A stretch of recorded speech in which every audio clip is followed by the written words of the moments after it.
Salīdzinoši nesen mēs jūs iepazīstinājām ar ražotāju BYD, jeb BYD jaunāko ražojumu Atto 2, pieejamu elektromobīli.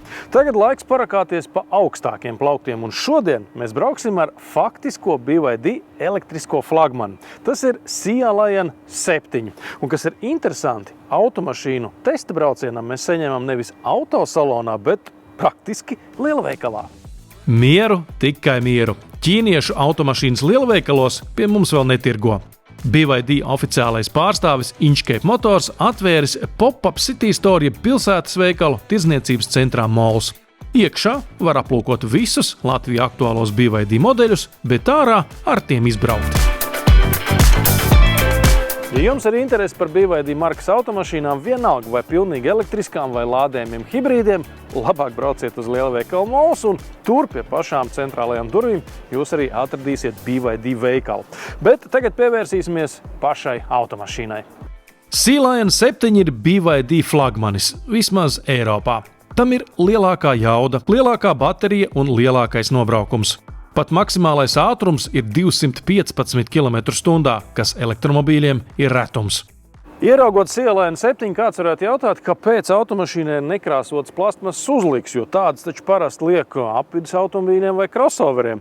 Lieta tāda, ka Sea Lion 7 jau arī ir crossovers. Paskatieties, automašīna ir palielināts klierens, gluži tāpat kā, piemēram, X sērijas BMW. Braukšana ar automašīnu un tās lietošana vispār ir neticami vienkārši. Iedarbinām šeit. Jā, starta poga mums joprojām ir. Te mums ir arī transmisijas kloķīts ļoti smuks, tāds it kā no kristāla. Drives ir šeit, parkings šeit. Un patiesībā, lai gan mums ir liels ekrāns, kuru, kā zināms, BYD var pagriezt arī vertikāli, būtībā mēs automašīnu primāri varam lietot vispār neizmantojot ekrānu, tāpēc, ka te mums ir arī auto poga klimata sistēmai, ko es nospiežu un sāk jau pust, to var arī dzirdēt. Un šeit savukārt ir skaļuma poga un on-off izslēgšana stereo sistēmai. No ārpus tā automašīna nemaz neizskatās tāda ekstremāli liela, bet paskatieties, cik daudz vietas ir aizmugurē. Un sēdekļi nav aizbiedīti maksimāli uz priekšu, tie patiesībā ir vairāk uz aizmuguri. Te ir pilnīgi gluda grīda, nav nekāda transmisijas tuneļa. Tā kā mums ir Blade baterija, kur ir plānāka nekā visas citas pasaulē, tad grīdas līmenis arī nav tik augsts, nav jāsēž ar tādiem uz augšu paceltiem ceļgaliem. Un šī vieta, izskatās, ka te varētu staigāt tā kā sabiedriskajā transportā.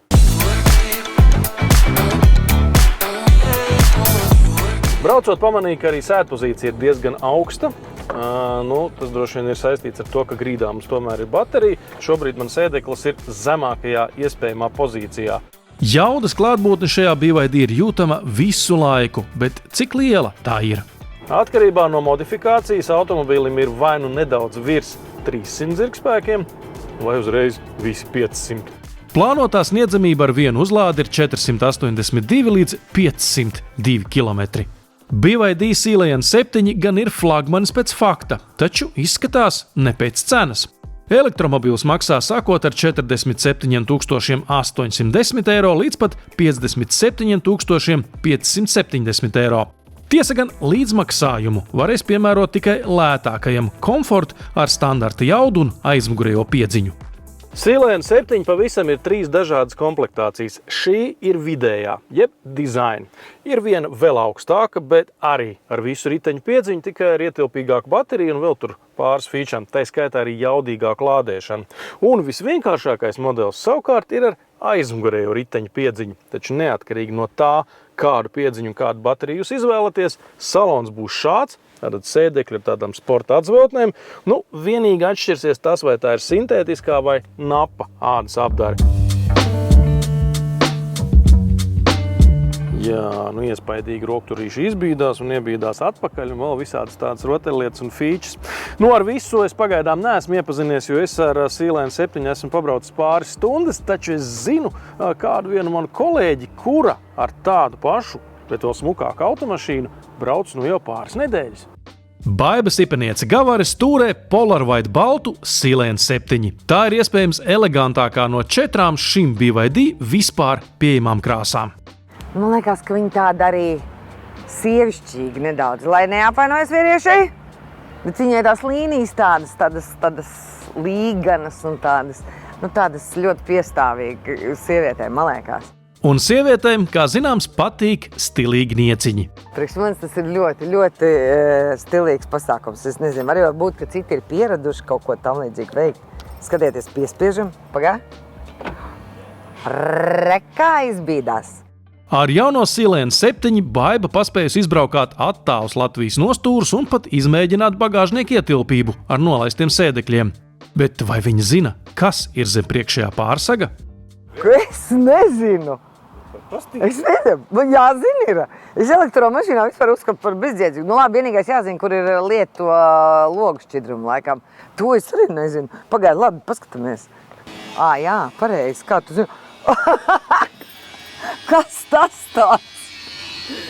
Ej, tu nos, tur ir bagažnieks izrādās. Es nezināju. Arī BYD salonā stāvizrāžu karaliene atklājusi ko tādu, kas mums, parastiem ļaudīm, paskareiz garām. Nu, respektīvi, šis ir tāds tā kā ekrāns. Un tad, kad iestājās tumsa, tad tur tādas gaismas laistās, viņas tā kā staigā. Un šajā auto, kā zināms, mazliet staigā pat ekrāns. Tas ir tā normāli, tas ir daudzām mašīnām tā. Tikai BYD. Tikai BYD? Cik labi. Filmēšanas nolūkos ētera zvaigznei patiešām jābrauc daudz un tālu. Einu sameklē katram saimniekam īsto sievu. Bet cik tālu tad tas BYD brauc? Nu, tas ir wow. Nu, tātad tas viņa tātad pilnā uzlāde ir 500 ar kaut ko. Nu, tātad man pagaidām izdodas līdz 502 viņu uzlādēt mājā. Un viņš arī iet? Un iet arī ātri. Pātrinājums laikam ir Silēna 7 otrā daba. Vienīgais, viņa ārprātīgi grib komunicēt ar tevi.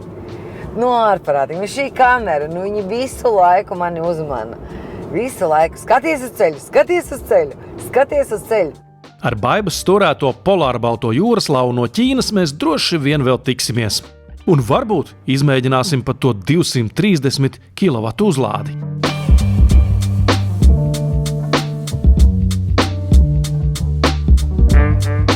Kad mums ir darīšana ar nepazīstamu zīmolu automobīļiem, mēs gluži automātiski mēģinām to salīdzināt ar kaut ko pazīstamāku. Un, manuprāt, BYD Silēna 7 gadījumā tā ir vācu 3-staru zvaigzne, jo tas automobīls ir tāds ļoti samērīgs, eiropeisks, paskatieties, ar gaumīgiem diskiem.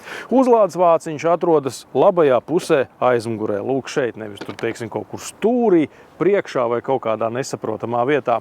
Vēl ir interesanta lieta, ka te pie nosaukuma ir rakstīts 4,5, un skaidrs, ka tie nevarētu būt litri, jums jau nav iekšdedz dzinēja. Izrādās, ka tā ir norāda uz 4,5 sekundēm līdz 100.